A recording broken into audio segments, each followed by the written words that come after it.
Numa tranquila manhã de dezembro de 1948, um corpo foi encontrado em uma praia australiana.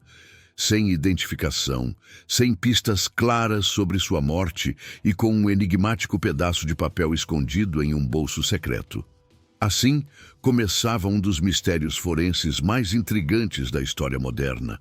Um caso que permaneceria sem solução por mais de 70 anos.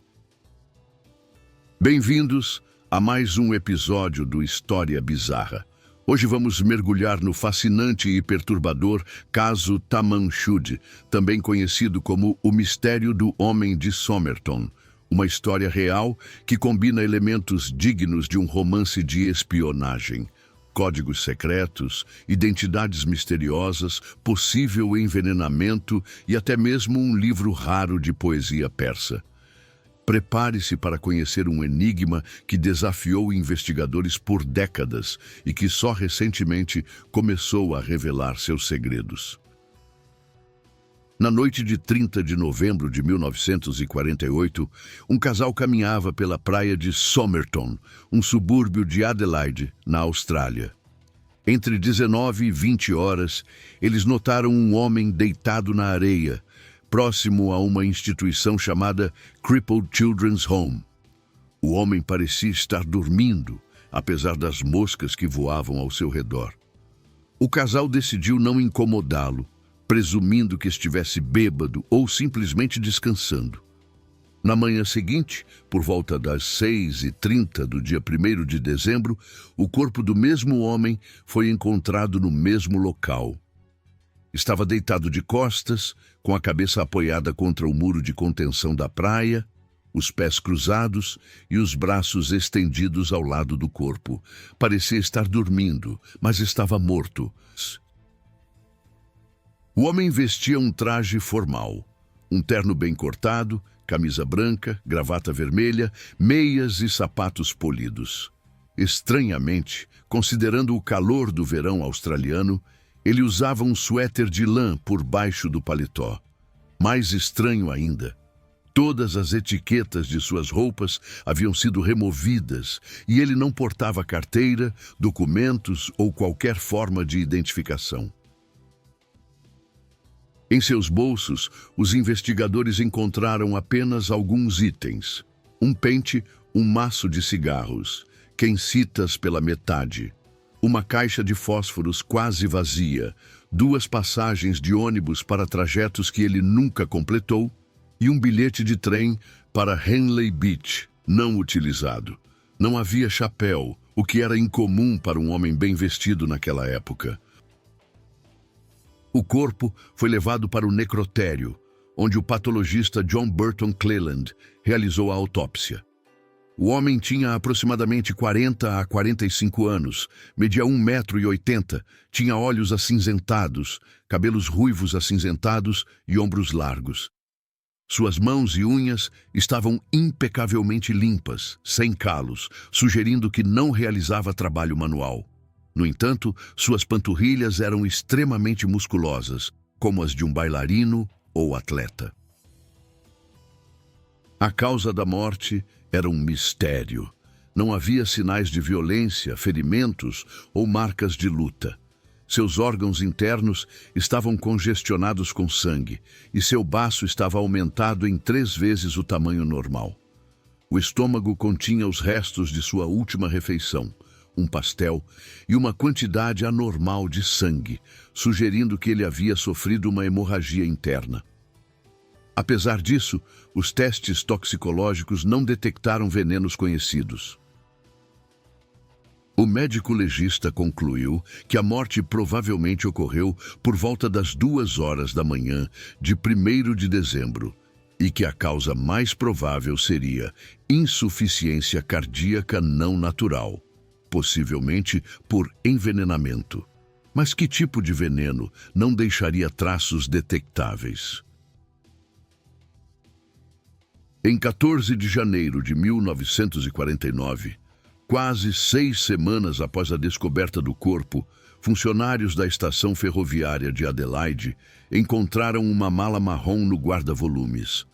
Ela havia sido depositada lá na manhã de 30 de novembro de 1948, o dia anterior à morte do homem misterioso.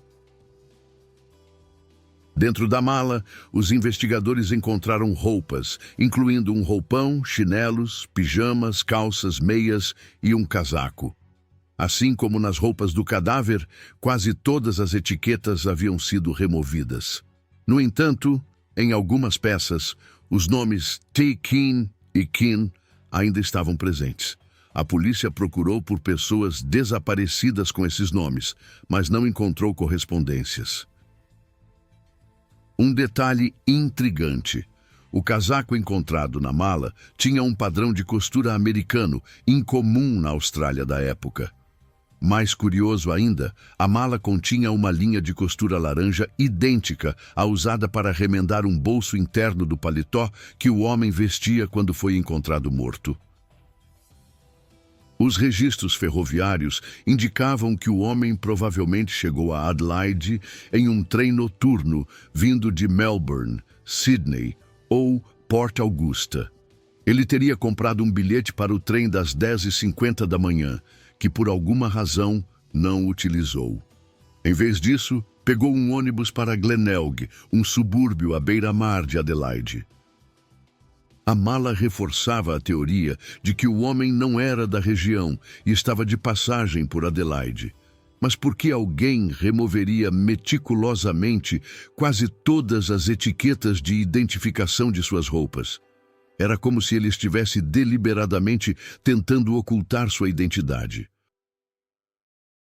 Em abril de 1949, durante um reexame mais minucioso do corpo, os investigadores fizeram uma descoberta surpreendente. Escondido em um pequeno bolso secreto dentro da calça do homem, havia um pedaço de papel rasgado com as palavras impressas Tamam Shud. A polícia consultou especialistas em línguas, que identificaram a frase como persa, significando acabado ou terminado. Tratava-se das palavras finais do Rubaiyat de Omar Khayyam, uma coleção de poemas persas do século XII que havia sido popularizada no Ocidente através de várias traduções. A polícia divulgou essa informação ao público, na esperança de que alguém reconhecesse o livro do qual o pedaço de papel havia sido rasgado.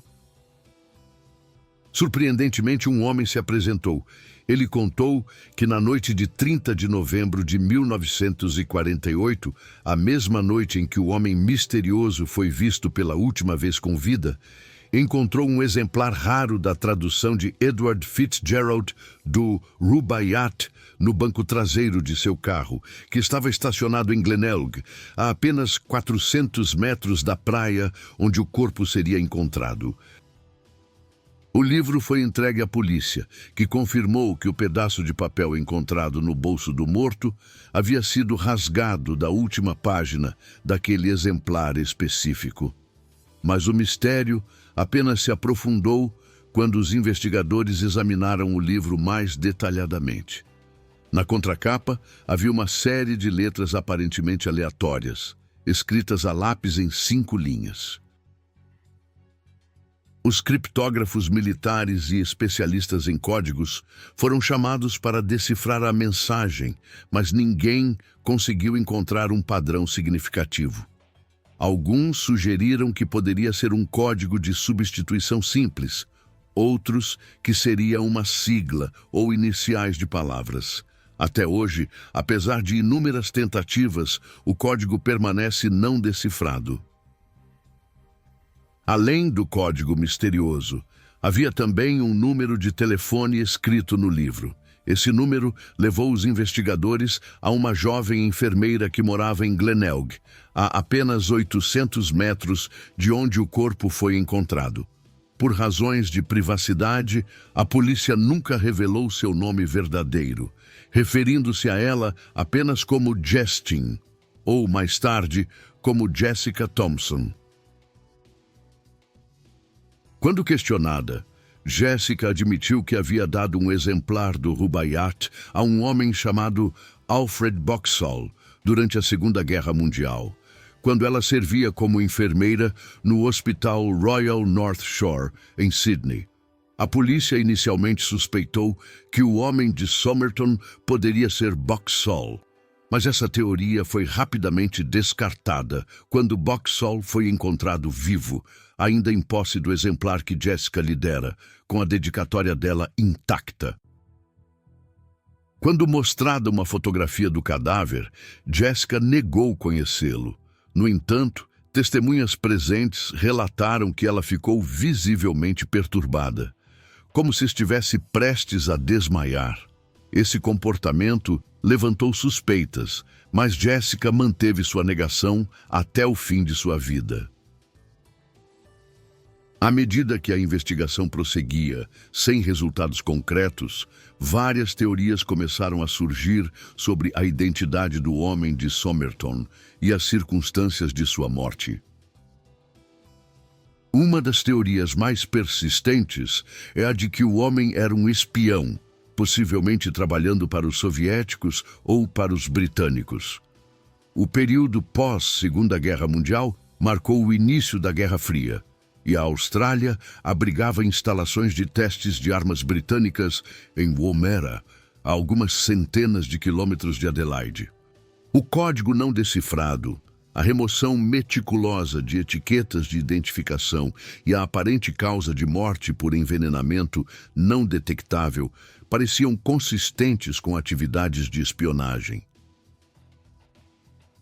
O professor Derek Abbott, da Universidade de Adelaide, que estudou o caso extensivamente, sugeriu que o código poderia ser as iniciais de palavras em inglês, possivelmente relacionadas a operações militares ou de inteligência. Outros especularam que poderia ser uma mensagem cifrada usando o próprio Rubaiyat como chave.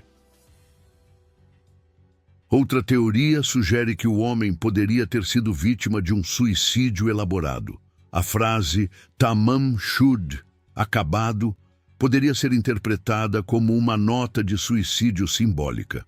O fato de o homem estar bem vestido, sem sinais de luta e aparentemente ter ingerido algum tipo de veneno, poderia indicar um ato planejado. No entanto, isso não explicaria o código misterioso ou a conexão com Jessica Thomson. Uma terceira linha de investigação explorou a possibilidade de um crime passional. A proximidade do corpo à residência de Jessica Thomson, o comportamento dela ao ver a fotografia do cadáver e o fato de que o homem foi encontrado em uma praia pública, como se tivesse sido colocado lá deliberadamente, alimentaram especulações de que Jessica poderia saber mais do que admitia. Em 2010, Kate Thompson, filha de Jessica, revelou em uma entrevista que sua mãe falava russo fluentemente e possuía um exemplar do Rubaiyat, fatos que ela nunca mencionou à polícia. Kate também sugeriu que sua mãe poderia ter tido um filho ilegítimo com o homem de Somerton. Essa teoria ganhou força quando se descobriu que o filho de Jessica, Robin, nascido em 1947, tinha uma rara anomalia genética: a ausência dos incisivos laterais superiores. Curiosamente, o homem de Somerton tinha a mesma característica incomum, que afeta apenas 2% da população. Em 1949, o corpo do homem de Somerton foi enterrado no cemitério West Terrace, em Adelaide. Antes do sepultamento, a polícia criou um molde em gesso de seu busto, na esperança de que algum dia alguém pudesse identificá-lo. Por décadas, flores misteriosas apareciam periodicamente em seu túmulo, mas nunca se descobriu quem as deixava lá.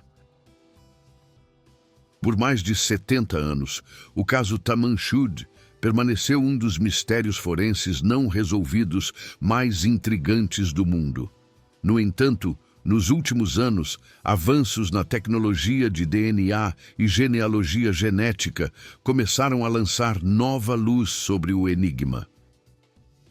Em 2021, Após anos de petições, as autoridades australianas finalmente autorizaram a exumação do corpo do homem de Somerton para a análise de DNA. Liderada pelo professor Derek Abbott e pela genealogista americana Colleen Fitzpatrick, a equipe conseguiu extrair DNA do cabelo preservado no molde de gesso feito em 1949.